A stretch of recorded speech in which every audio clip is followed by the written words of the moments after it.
بسم اللہ الرحمن الرحیم۔ آج الحمدللہ تراویحوں میں ہماری تلاوت کا آغاز 18ویں پارے قد افلح المؤمنون الذین هم فی صلاتہم خاشعون سے ہوا۔ اس پارے کے آغاز میں اللہ تعالیٰ کامیاب ایمان والوں کا تذکرہ فرما رہے ہیں اور ان کی کامیابی کا اعلان فرما رہے ہیں۔ قد افلح المؤمنون، ایمان والے کامیاب ہو گئے، وہ ایمان والے جن کے اندر یہ خوبیاں ہوں گی۔ ان کا ہے الذین هم فی صلاتہم خاشعون، جو نماز بہت دھیان کے ساتھ، خشوع اور خضوع کے ساتھ پڑھتے ہیں۔ عن اللغو معرضون، فضول اور بیکار اور لایعنی چیزوں سے اپنے آپ کو بچاتے ہیں۔ للزکوٰۃ فاعلون، زکوٰۃ خوب اہتمام سے ادا کرتے ہیں۔ لفروجہم حافظون، اپنے آپ کو اپنی شرمگاہوں کو گناہوں سے بچاتے ہیں۔ آگے اللہ فرما رہے ہیں والذین هم لاماناتہم وعہدہم راعون، امانت اور وعدے کو پورا کرتے ہیں، یعنی وعدہ کرتے ہیں تو پورا کرتے ہیں۔ ان کے پاس کوئی اپنی چیز امانتاً رکھوا دے تو یہ خیانت نہیں کرتے۔ اور آخری خوبی اللہ نے فرمائی والذین هم علی صلواتہم یحافظون، نماز کے بارے میں ہر وقت فکر مند رہتے ہیں کہ کہیں نماز کا وقت نہ نکل جائے۔ یہ 6 خوبیاں اللہ تعالیٰ ذکر کر کے فرما رہے ہیں اولئک هم الوارثون الذین یرثون الفردوس، یہی لوگ جنت الفردوس کے وارثین ہیں۔ اللہ تعالیٰ جنت الفردوس، جو جنتوں میں سب سے اعلیٰ جنت ہے، ان کا وارث یعنی ان کا صحیح معنوں میں اس جنت میں رہنے والے بسنے والے کون لوگ ہیں جن کے اندر یہ خوبیاں ہیں۔ آگے اللہ تعالیٰ انسان کی پیدائش کا تذکرہ فرما رہے ہیں ثم خلقنا النطفۃ علقہ، کہ انسان کو ہم کس طرح پے در پہ پیدا کرتے ہیں اور کس طرح اس کے جسم کی بناوٹ ہم ماں کے پیٹ میں تیار کرتے ہیں، اس کا تذکرہ ہے۔ آگے اللہ تعالیٰ حضرت نوح علیہ السلام کی دعوت کا تذکرہ کر رہے ہیں کہ جب وہ اپنی قوم کو دین کی دعوت ایک زمانے تک دیتے رہے تو قوم کے سردار حضرت نوح علیہ السلام سے کہنے لگے یہ تو ہماری طرح کا آدمی ہے۔ تقریباً ہر نبی کو اس قوم کے لوگوں نے یہی جملہ کہا کہ یہ تو ہماری طرح کا آدمی ہے، یتفضل علینا، ہم پر بڑا بننا چاہتا ہے، یہ چاہتا ہے کہ مجھے سرداری مل جائے۔ اس طرح کی باتیں قوم کے لوگوں نے کہیں۔ حضرت نوح علیہ السلام کی 950 سال کی محنت تھی، ان پر ان ظالموں پر، قوم کے لوگوں پر ان کی محنت کا اثر نہ ہوا، بلکہ مخالفت اور ظلم بڑھتا گیا، یعنی حضرت نوح علیہ السلام اور ان پر ایمان لانے والوں کے خلاف مخالفت اور ظلم بڑھتا گیا۔ جب ظلم ایک حد تک پہنچ گیا، حضرت نوح علیہ السلام نے اللہ تعالیٰ سے فریاد کی کہ اللہ اس ظالم قوم سے مجھے نجات عطا فرما۔ اللہ تعالیٰ نے حکم دیا فَأَوْحَيْنَا إِلَيْهِ أَنِ اصْنَعِ الْفُلْكَ بِأَعْيُنِنَا، آپ ایک کشتی تیار کیجیے، اور فرمایا کہ جب طوفان کے اسباب یعنی طوفان کے آثار دکھیں کہ آپ کے قوم کی ہلاکت کے لیے طوفان کے آثار ظاہر ہو جائیں تو آپ اپنے ماننے والوں کو اس کشتی میں لے کر سوار ہو جائیے گا۔ اور آثار یہ بیان فرمائے اللہ تعالیٰ نے کہ وَفَارَ التَّنُّورُ، کہ تندور سے پانی ابھرے گا۔ تندور یعنی روٹیاں جس میں پکائی جاتی ہیں، وہاں سے پانی ابھرنا شروع ہوگا۔ اللہ تعالیٰ بھی اپنی قدرت کا عجیب تماشا دکھاتے ہیں، آسمانوں سے پانی برسا کر ان کو ہلاک نہیں کیا، دریاؤں اور سمندروں سے پانی بہا کر ان کو ہلاک نہیں کیا، اللہ نے پانی کا آغاز تندور سے کیا، ایسی جگہ سے جہاں سے کسی کا گمان بھی نہیں تھا، اور تندور سے پانی نکلنا شروع ہوا اور دیکھتے ہی دیکھتے پانی سیلابی شکل اختیار کر گیا۔ حضرت نوح علیہ السلام اپنے ماننے والوں کو کشتی میں لے کر سوار ہوئے اور کشتی میں سوار ہونے والے اس طوفان سے بچ گئے۔ آگے اللہ تعالیٰ حضرت ہود علیہ السلام کی قوم کی ہلاکت کا تذکرہ فرما رہے ہیں، اور اللہ فرما رہے ہیں وَأَتْرَفْنَاهُمْ فِي الْحَيَاةِ الدُّنْيَا، یہ قوم اور گزشتہ قومیں، ان کی ہلاکت کا سب سے بڑا سبب یہ بتا رہے ہیں اللہ تعالیٰ کہ یہ دنیا کی زندگیوں میں عیش و آرام میں، کھانے پینے میں، خرید و فروخت میں، دولت میں، عزتوں میں، مال میں ایسے مگن ہوئے کہ ان کو نبیوں کی بات اور دین کی بات اور اللہ کی وحدانیت کا خیال تک نہیں رہا، اور یہی ان کی ہلاکت کے سبب بنا۔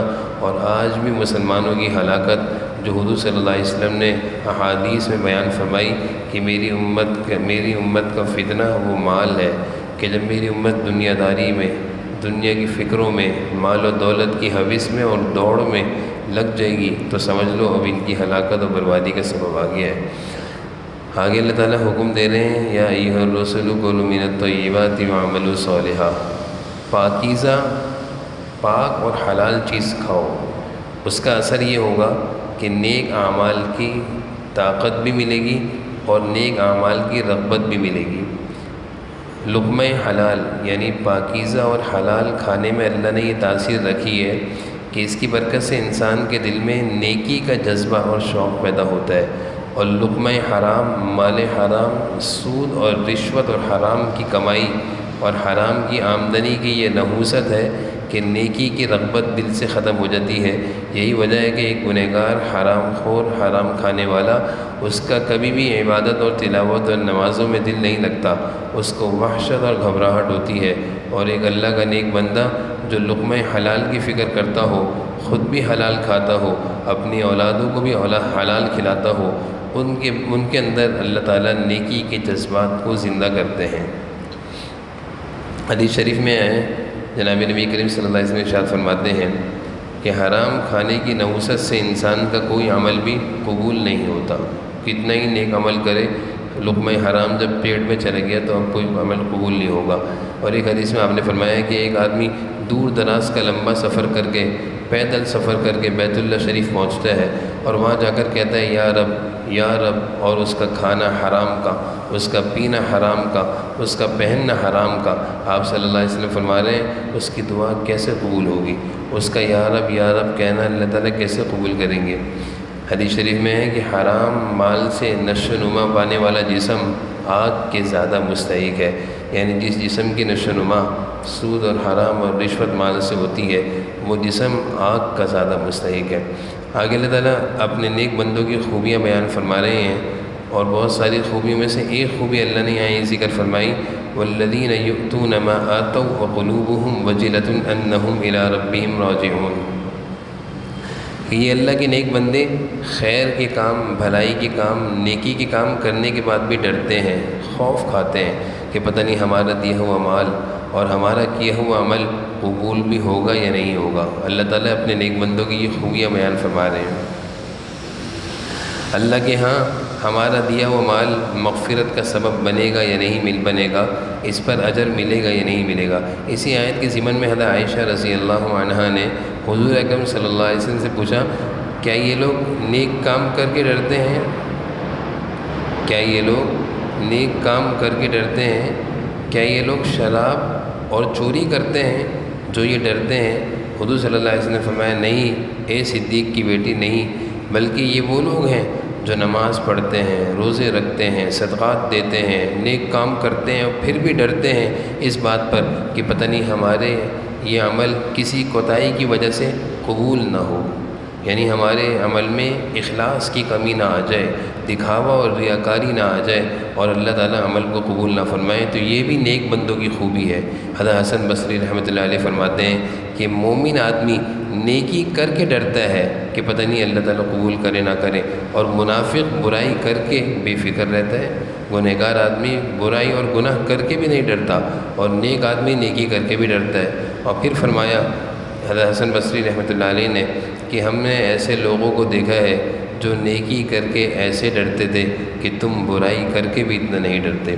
آگے اللہ تعالیٰ اعمال نامے کی کیفیت بیان کر رہے ہیں کہ اللہ تعالیٰ جو نامہ اعمال انسان کے ہاتھ میں پکڑائیں گے کل قیامت کے دن، اور اس کے کیے ہوئے اس کے سامنے آئیں گے، تو اس کی کیفیت یہ ہوگی کہ اس میں انسان کی ایک ایک حرکت اللہ تعالیٰ نے لکھی بھی ہوگی، فرشتوں کے ذریعے انسان کی ہر حرکت اس کے نامہ اعمال میں لکھی جا رہی ہے، اور کل قیامت کے دن اللہ تعالیٰ کھول کر اس کے سامنے بیان کر دیں گے۔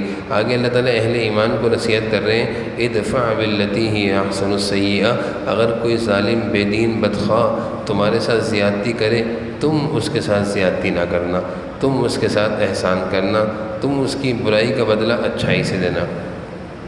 آگے اللہ تعالیٰ ایک بے دین انسان کی موت کا تذکرہ کر رہے ہیں، حتیٰ اذا جاء احدهم الموت قال رب ارجعون، کہ جب کوئی غافل دنیا میں مگن اور دنیا داری اور دنیا کی فکروں میں لگا ہوا مرتا ہے، اور مرتے وقت جب وہ آخرت کے مناظر دیکھتا ہے اور اس کو پتہ چلتا ہے یہاں تو مال نہیں چلے گا، یہاں تو نیک اعمال چلیں گے، پھر اس کو احساس ہوتا ہے، اللہ سے کہتا ہے رب ارجعون رب ارجعون، مجھے دوبارہ دنیا میں لوٹا دیں، مجھے دوبارہ دنیا میں لوٹا دیں۔ کیوں لوٹا دیں؟ لعلی اعمل صالحا لعلی اعمل صالحا، اب میں جا کر نیک اعمال کروں گا، اب میں نیک کام کروں گا، مجھے تو پتہ ہی نہیں تھا، میں تو دنیا اور مال اور دولت میں ایسا مگن تھا کہ مجھے پتہ ہی نہیں تھا کہ آخرت میں نہ مال کام آئے گا، نہ دولت، نہ جائیداد، یہاں تو نیکیوں کا سکہ چلے گا۔ آگے اللہ تعالیٰ نیک اعمال اور نیکیوں کو تولنے کا بیان کر رہے ہیں۔ فمن ثقلت موازینہ، جس کا نام اعمال وزنی ہوگا، یعنی اس کے نام اعمال میں نیکیاں زیادہ ہوں گی، فاولئک هم المفلحون، یہی لوگ کامیاب ہیں۔ ومن خفت موازینہ، اور جس کے نام اعمال میں نیکیاں نہیں نکلیں، گناہ نکلے، خسروا انفسهم فی جہنم خالدون، ہلاکت اور بربادی اور جہنم میں ہمیشہ رہیں گے۔ آگے اللہ تعالیٰ بیان فرما رہے ہیں کہ بہت سارے لوگ جو نیک لوگوں کا مذاق اڑاتے ہیں، نیک لوگوں پر ہنستے ہیں، فاتخذتموہم سخریجا، نیک لوگوں کا مذاق اڑانے والوں کا تذکرہ ہے کہ میرے نیک بندے جب اپنے رب کے سامنے دعا کرتے ہیں، استغفار کرتے ہیں، کہتے ہیں ربنا آمنا فاغفر لنا وارحمنا، تو کچھ بے دین قسم کے لوگ جو دین سے دور ہوتے ہیں وہ ان کا مذاق اڑاتے ہیں، ان پر ہنستے ہیں، اور یہ مذاق اڑانے والے ان کو تنگ کرتے ہیں اور یہ سمجھتے ہیں جیسے انہیں کوئی پکڑنے والا نہیں ہے، یعنی ان کی حرکتوں پر اللہ نے ان کو ڈھیل دی ہوئی ہے، تو یہ سمجھ رہے ہیں کہ ان کو کوئی پکڑنے والا نہیں ہے۔ ان کا ٹھکانہ اللہ فرما رہے ہیں ان کا ٹھکانہ جہنم ہے، اور نیک لوگ جو ان کی حرکتوں پر صبر کرتے ہیں ان کا ٹھکانہ جنت ہے، کامیابی ہے۔ آگے اللہ تعالیٰ انسان کو خوف غفلت سے جگا رہے ہیں۔ افحسبتم انما خلقناکم عبثا، اے انسان ہم نے یہ جو دنیا بنائی ہے اور ہم نے جو تجھے پیدا کی ہے یہ ایسے ہی کھیل کود کے لیے تماشا نہیں ہے، بلکہ ایک مقصد کے لیے ہم نے تمہیں دنیا میں بھیجا ہے۔ وَأَنَّكُمْ إِلَيْنَا لَا تُرْجَعُونَ، اور پھر تم نے ہمارے پاس لوٹ کر آنا ہے، پھر ہم تم سے پوچھیں گے تم نے دنیا میں کیا کیا۔ آگے سورۃ النور شروع ہو رہی ہے۔ سورہ نور میں اللہ تعالیٰ نے خواتین اور عورتوں سے متعلق اور پاک دامنی اور حیا اور پردے سے متعلق اور معاشرتی اور گھر کی زندگی کے بہت اہم آداب بیان فرمائے ہیں۔ اللہ تعالیٰ گھر کی زندگی کو، معاشرتی زندگی کو، پاک دامن اور حیا کو برقرار رکھنے کے لیے اللہ تعالیٰ نے بہت سارے اصول بیان فرمائے ہیں۔ اللہ تعالیٰ بھی چاہتے ہیں کہ گھروں میں بھی حیا ہو، عورتوں میں بھی حیا ہو، سب کی زندگی میں حیا ہو، شرم ہو۔ بے حیائی اور بے پردگی اللہ تعالیٰ کو پسند نہیں ہے۔ یہ صورت حضرت عمر رضی اللہ عنہ کے دور خلافت میں حضرت عمر رضی اللہ عنہ نے یہ پیغام بھیجا تھا، علموا نساءکم سورۃ النور، اپنی عورتوں کو سورہ نور پڑھایا کرو، اپنی عورتوں کو سورہ نور سکھاؤ، کیونکہ اس میں گھریلو زندگی گزارنے کے بہت سارے آداب ہیں۔ اس صورت کے آغاز میں اللہ تعالیٰ نے حدود اور سزاؤں کا تذکرہ کیا ہے۔ حدود اور سزائیں یعنی وہ سزائیں جو اللہ تعالیٰ نے مقرر کی ہیں، جیسے کہ زانی کی سزا، چور کی سزا، شرابی کی سزا، کسی پاک دامن عورت پر تہمت لگانے والی کی سزا۔ اللہ نے یہ ساری سزائیں اور حدود مقرر کی ہیں۔ کسی انسان کو یہ حق نہیں کہ وہ اللہ کے مقرر کردہ حدود میں تبدیلی کا سوچے۔ یہ خدائی قانون ہے، دنیا کا نظام بنانے والے، انسان کو پیدا کرنے والے اللہ نے بنایا ہے یہ قانون، اور اللہ کو معلوم ہے کہ دنیا کے نظام کو کس طرح چلانا ہے اور یہاں پر کس طرح امن و امان کو قائم رکھنا ہے۔ اس لیے اللہ تعالیٰ نے اس دنیا کے نظام کے امن کو برقرار رکھنے کے لیے یہ حدود اور یہ سزائیں مقرر کی ہیں، جیسے کہ قرآن کریم میں اس سورۃ النور میں 4 بنیادی سزاؤں کا ذکر ہے۔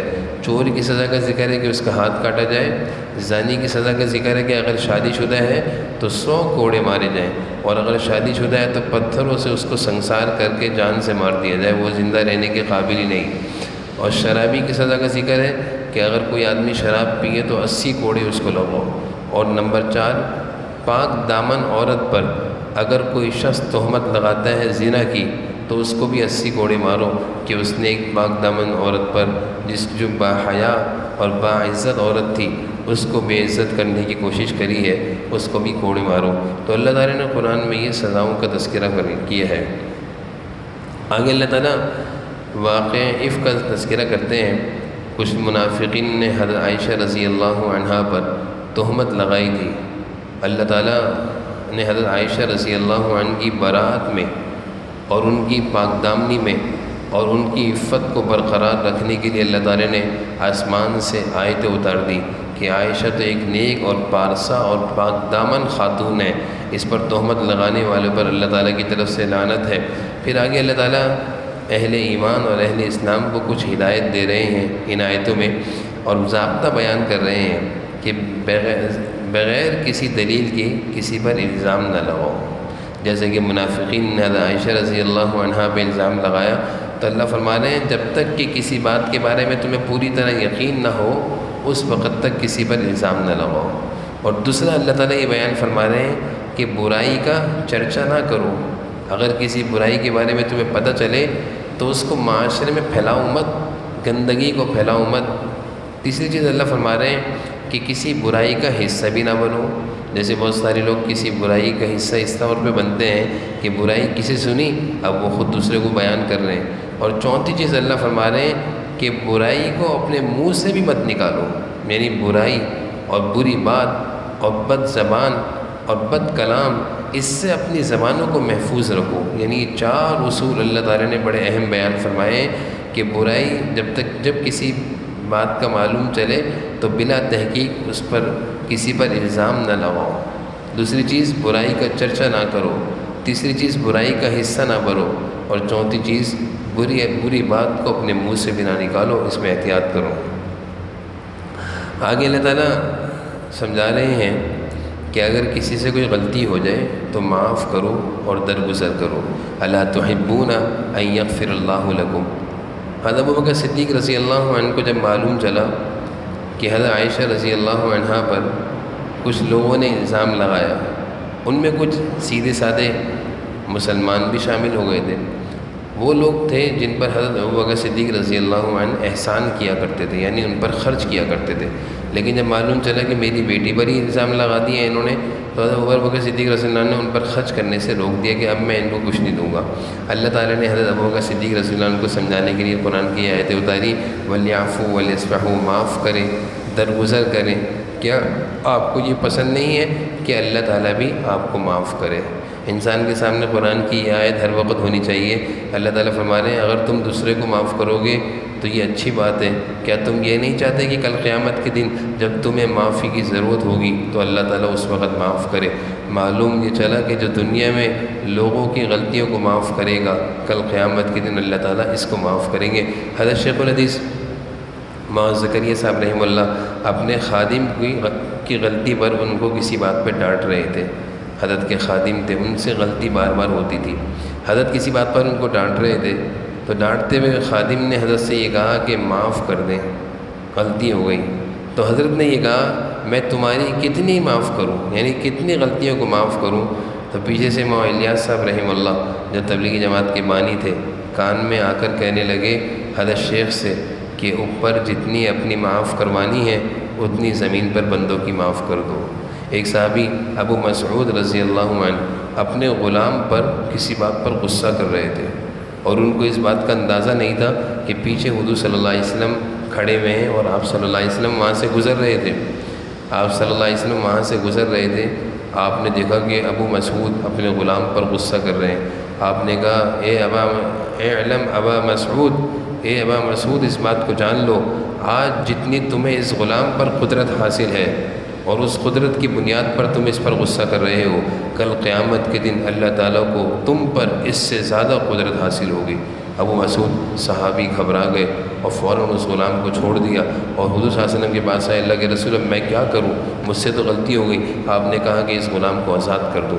ابو مسعود گئے اور اپنے غلام کو آزاد کر دیا۔ تو دنیا میں ہم لوگوں کے ساتھ احسان اور بھلائی اور معافی اور صلح کا برتاؤ کریں گے، اللہ تعالیٰ ہمارے ساتھ بھی احسان اور صلح اور معافی کا برتاؤ کریں گے۔ آگے اللہ تعالیٰ آداب بیان کر رہے ہیں، اس صورت میں آداب کثرت سے بیان ہوئے ہیں۔ پہلا ادب یہ بیان کر رہے ہیں لا تدخلوا بیوتا غیر بیوتکم حتی تستأنسوا وتسلموا۔ یہ آداب ایسے ہیں کہ ہمیں اپنے گھر میں ہر ایک کو سکھانے چاہیے۔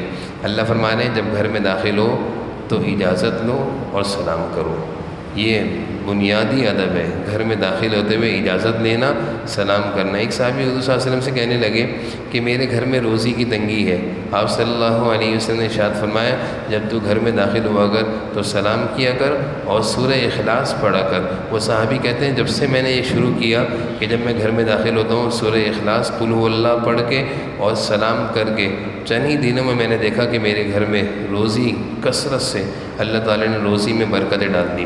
تو یہ آداب بھی ہیں اور اس میں ہمارا فائدہ بھی ہے، ہم اپنے بچوں کو سکھائیں گے کہ جب گھر میں داخل ہوں تو اجازت لے کر داخل ہوں۔ آگے اللہ تعالیٰ پھر آداب بیان کر رہے ہیں قل للمؤمنین یغضوا من ابصارہم، اے ایمان والو اپنی آنکھوں کو نیچے رکھا کرو، عورتوں کی طرف نظر اٹھا کر مت دیکھا کرو، اس آنکھوں کی حفاظت کی برکت سے تمہاری شرمگاہوں کی، تم گناہوں سے محفوظ رہو گے۔ اور پھر آگے اللہ تعالیٰ وقل للمؤمنات، عورتوں کو حکم دے رہے ہیں یغضضن من ابصارہن، اپنی آنکھوں کو نیچے رکھو، اپنی شرمگاہوں کی حفاظت کرو، اپنے زیب و زینت کے اعضاء کو ظاہر نہ کرو، اپنے ہاتھوں کو ظاہر نہ کرو، اپنے چہروں کو ظاہر نہ کرو، اور اپنی زینت کو ظاہر نہ کرو، اپنے لباس کو ظاہر نہ کرو، اپنے اعضاء کو ظاہر نہ کرو، اپنے بہن بھائیوں سے بھی اپنے اعضاء کو چھپاؤ۔ عورتوں کے بارے میں اللہ تعالیٰ نے بہت سارے احکامات دیے۔ یہاں پر اللہ تعالیٰ خاص طور پر چہرے کے بارے میں عورتوں کو حکم دے رہے ہیں کہ اس کو بھی ڈھانکو۔ آج کل بہت سارے ہمارے معاشرے میں لوگ کہتے ہیں کہ چہرے کا پردہ نہیں، دیکھا جائے تو سارا فتنہ شروع ہی چہرے سے ہوتا ہے۔ چہرہ اگر ظاہر نہ ہو، جسم کھلا ہوا ہو، چہرہ چھپا ہوا ہو، پھر بھی انسان محفوظ رہتا ہے، لیکن اگر چہرہ ظاہر ہو اور پورا جسم چھپا ہوا ہو تو سارے فتنوں کا آغاز ہی یہیں سے ہوتا ہے۔ اس آیت میں اللہ تعالیٰ نے خاص طور پر عورتوں کو زیب و زینت کی جگہوں کے چھپانے کا حکم دیا ہے۔ اگلی آیت میں اللہ تعالیٰ ایک اور احکام بیان کر رہے ہیں وَأَنكِحُوا الْأَيَامَ، نکاح کرنے میں جلدی کرو۔ حدیث شریف میں آتا ہے حضور صلی اللہ علیہ وسلم فرما رہے ہیں نکاح کو سستا کرو، شادی کو آسان کرو، بدکاری کا راستہ خود بند ہو جائے گا۔ جس معاشرے میں نکاح آسان ہوگا اس معاشرے میں بدکاری اور زنا مشکل ہوگا، اور جس معاشرے میں نکاح کرنا مشکل ہو جائے گا وہاں بدکاری اور زنا عام ہو جائے گا۔ اگر نکاح مہنگا ہو گیا جیسے کہ آج کل ہو رہا ہے، شادیاں، رسم و رواج اور زیب اور جہیز، یہ ساری چیزیں، ان ساری چیزوں کی وجہ سے شادی انتہائی مہنگی ہو گئی، جس کی وجہ سے کوئی آدمی غریب اور فقیر ہو، کوئی آدمی غریب ہو، مال کم ہو، تو وہ لاکھ دفعہ سوچتا ہے کہ میں اپنے بیٹے بیٹی کی شادی کیسے کروں، اتنا مال میں کہاں سے لاؤں گا۔ تو یہ رسم و رواج کو ختم کر کے شادی کو آسان کرنا چاہیے۔ حضور صلی اللہ علیہ وسلم نے شادی کو بہت آسان کیا ہے۔ اس آیت میں اللہ تعالیٰ فرما رہے ہیں وَلْيَسْتَعْفِفِ الَّذِينَ لَا يَجِدُونَ نِكَاحًا، اگر تم نکاح کرو گے تو اس نکاح کی برکت سے اللہ تعالیٰ تمہیں غنی کر دے گا۔ بہت سارے لوگ کہتے ہیں ابھی تو بچہ کمانا بھی شروع نہیں ہوا، ہم کیسے اس کی شادی کر دیں؟ اللہ فرما رہے ہیں تم شادی کرو، ہم اس کو مالدار کر دیں گے۔ معلوم یہ چلا کہ شادی کرنے سے روزی میں برکت ہوتی ہے، شادی کرنے سے روزی میں، رزق میں اللہ تعالیٰ برکت ڈال دیتے ہیں۔ یہ نہیں سوچنا چاہیے کہ ہم شادی کریں پہلے اس کی نوکری لگ جائے، پہلے یہ کاروبار شروع کر دے۔ وہ نوکری اور کاروبار کے چکر میں بچی کی عمر ہی گزرتی جاتی ہے، اور یہ انتہائی ظلم ہے۔ اور بس بعض علماء نے یہ بھی لکھا ہے کہ بچے کی شادی کی عمر ہو جائے اور والدین اس میں کوتاہی کریں، اور اس دوران اگر بچی سے کوئی گناہ ہوتا ہے تو جس طرح اس نوجوان کو گناہ کا گناہ ملے گا اسی طرح اس کے والدین کو بھی گناہ ملے گا کہ کیوں اس فریضے کے ادا کرنے میں تاخیر کری۔ آگے اللہ تعالیٰ مسجدوں کی عظمت کو بیان فرما رہے ہیں فی بیوت اذن اللہ ان ترفع، یہ اللہ کے گھر یہ اس لیے بنائے گئے ہیں کہ ان میں اللہ کا ذکر ہو ہر وقت، ان میں دنیا کی باتیں نہ ہو، ان میں دنیا کی باتیں کرنے سے مسجد کا تقدس پامال ہوتا ہے۔ آگے اللہ تعالیٰ کاروباریوں کی تعریف کر رہے ہیں۔ اللہ کے نزدیک کون سا بزنس مین، کون سا تاجر، کون سا کاروباری پسند اور محبوب ہے؟ اللہ فرما رہے رجال لا تلہیہم تجارہ ولا بیع عن ذکر اللہ، کہ تاجر تو وہ ہے کہ جس کی تجارت اس کو اللہ کے ذکر سے نہیں روکتی، نماز سے نہیں روکتی، زکوٰۃ سے نہیں روکتی۔ یعنی وہ کتنا ہی بڑا تاجر اور مالدار بن جائے اور کتنا ہی مصروف ہو، وہ ہر وقت اللہ کا ذکر بھی کرتا ہے، وہ نماز بھی پڑھتا ہے، نماز کے ٹائم پر اپنے کام اور کاروبار کو چھوڑ دیتا ہے، اور جب اس کے کام اور کاروبار میں برکت ہوتی ہے اور وہ اس قابل ہو جاتا ہے کہ وہ زکوٰۃ نکالے تو وہ اپنے مال کی پوری زکوٰۃ نکالتا ہے۔ اللہ فرما رہے ہیں یہ وہ لوگ ہیں جن کا بدلہ اللہ تعالیٰ خوب دیں گے۔ احسن ما عملوا ویزیدہم من فضلہ، اللہ ان کی روزی میں بھی خوب برکت ڈال دیں گے۔ آگے اللہ تعالیٰ کامیاب لوگ کامیابی کا معیار بیان فرما رہے ہیں کہ کامیابی کا معیار کیا ہے؟ ان یقولوا سمعنا واطعنا ومن یطع اللہ ورسولہ، کامیابی کا معیار یہ ہے کہ اللہ اور اس کے رسول کی اطاعت، اور دوسری چیز ماضی کے کاموں پر ڈرتے رہنا، روتے رہنا، اور آئندہ کے لیے تقوی اور تقوی کا عزم، یعنی گزری زندگی پر استغفار اور آئندہ کی زندگی تقوی کے مطابق اللہ کے حکموں کے مطابق گزارنے کا ارادہ، فَأُولَٰئِكَ هُمُ الْفَائِزُونَ۔ اس ایک آیت میں اللہ تعالیٰ نے زندگی گزارنے کے 4 اصول بیان کر دی ہیں۔ وَمَن يُطِعِ اللَّهَ وَرَسُولَهُ، اللہ اور اس کے رسول کی اطاعت، وَيَخْشَ اللَّهَ، گزری زندگی پر توبہ اور استغفار، وَيَتَّقِهِ، اگلی زندگی تقوی سے گزارنے کا عزم، فَأُولَٰئِكَ هُمُ الْفَائِزُونَ۔ اللہ فرما رہے ہیں یہ ہے کامیابی کا راستہ۔ پھر آگے اللہ تعالیٰ زندگی گزارنے کے کچھ آداب بیان کر رہے ہیں کہ 3 اوقات ایسے ہیں جن اوقات میں گھر کے بچے والدین کے کمرے میں اجازت لے کر داخل ہوں۔ والدین کا کمرہ الگ ہونا چاہیے، بچوں کا کمرہ بستر الگ ہونا چاہیے۔ 3 وقتوں میں عموماً ایسا ہوتا ہے کہ والدین مکمل کپڑے پہنے میں نہیں ہوتے۔ اگر بچے اس وقت کمرے میں داخل ہو جائیں تو بے حیائی کا کوئی منظر، کوئی مناظر بچوں کے سامنے آ سکتا ہے جس سے بچوں کی تربیت پہ برا اثر پڑتا ہے۔ اللہ تعالیٰ کتنے کریم ہیں اپنے بندوں پر کہ وہ سمجھا رہے ہیں کہ ان 3 وقتوں میں بچوں کو سکھاؤ کہ کمرے میں داخل نہ ہو۔ ویسے بھی والدین کو چاہیے اپنے بچوں کو سکھائیں کہ اپنے کمرے میں بچے بغیر اجازت کے داخل نہ ہو۔ وہ 3 وقت اللہ تعالیٰ فرمانے ہیں من قبل صلاۃ الفجر، صلاۃ فجر سے پہلے یعنی رات کا وقت، وحین تضعون ثیابکم من الظہیرہ، ظہر کے وقت جو قیلولہ کیا جاتا ہے، دوپہر کے وقت جو تھوڑی دیر کے لیے گھر میں آ کر لیٹتے ہیں، آرام کرتے ہیں، ومن بعد صلاۃ العشاء، اور نماز عشاء کے وقت۔ یہ 3 وقت جو ہے نماز عشاء کے بعد یعنی رات اور صبح فجر سے پہلے اور ظہر، ان 3 وقت میں گھر میں بچے کمرے میں داخل ہونے سے پہلے اجازت لیں۔ آگے اللہ نے فرما رہے ہیں وَإِذَا بَلَغَ الْأَطْفَالُ مِنْكُمُ الْحُلُمَ فَلْيَسْتَأْذِنُوا، چھوٹے بچے تو بھاگے ہوئے آتے جاتے رہتے ہیں، جو نابالغ ہوتے ہیں، 4-5 سال کے ہوتے ہیں۔ اللہ فرما رہے ہیں جب بچہ بالغ ہو جائے، بلغ الاطفال، جب بچہ بالغ ہو جائے تو اس کو سکھاؤ، فَلْيَسْتَأْذِنُوا كَمَا اسْتَأْذَنَ الَّذِينَ مِنْ قَبْلِهِمْ، جب بھی تم گھر میں داخل ہویا کرو، جب بھی تم ہمارے کمرے میں آیا کرو، پہلے اجازت لے کر آیا کرو، بغیر اجازت کے کمرے میں داخل نہ ہو۔ یہ اللہ تعالیٰ آداب سکھا رہے ہیں کہ بچوں کو بچپن سے ہی ایسے آداب میں ڈال دو کہ ایسا نہ ہو کہ والدین اگر مختصر لباس میں ہوں یا والدین کسی وجہ سے کسی کام میں مشغول ہوں، بچے اچانک سے داخل ہو کر کوئی ایسے مناظر دیکھ کر ان کی حیا اور شرم میں کمی نہ آئے۔ آگے اللہ تعالیٰ اپنے نیک بندوں کے بارے میں بیان فرما رہے ہیں کہ بہت سارے اللہ کے نیک بندے ہوتے ہیں، اور جب وہ دنیا سے ان کا انتقال ہو جاتا ہے تو ان کے مرنے کے بعد ان کی قبروں پر مزار بنایا جاتا ہے، اور پھر وہ قبروں کے مزار بننے کے بعد وہ قبریں مزار نہیں رہتی بلکہ وہ عبادت گاہیں بن جاتی ہیں، اور لوگ وہاں عبادت کے لیے حاضر ہوتے ہیں اور سمجھتے ہیں کہ ہاں ہماری منتیں اور مرادیں پوری ہوں گی۔ اللہ تعالیٰ فرما رہے ہیں ایسے میں اپنے نیک بندوں سے کل قیامت کے دن پوچھوں گا کہ تم نے کہا تھا اب ایسے ان لوگوں کو کہ ہماری عبادت کرو، ہماری قبروں پر آ کر ہماری عبادت کرو، تو وہ اللہ کے نیک بندے کہیں گے سبحانک ما کان ینبغی لنا ان نتخذ من دونک من اولیاء، اے اللہ ہم یہ بات کہاں کہہ سکتے تھے ہم کیسے کہہ سکتے ہیں کہ ہماری عبادت کرو؟ شرک اور شرک کی ہم کیسے لوگوں کو دعوت دے سکتے ہیں؟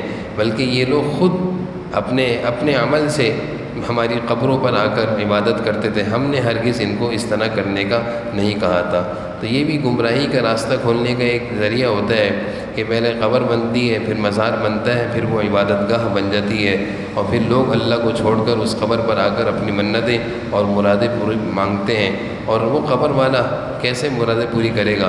وہ تو خود قبر میں سو رہا ہے۔ اصل مرادیں اور منتیں تو اللہ سے مانگی جاتی ہیں۔ اللہ تعالیٰ ہمیں سمجھنے کی اور عمل کی توفیق نصیب فرمائے۔ الحمد للہ رب العالمین۔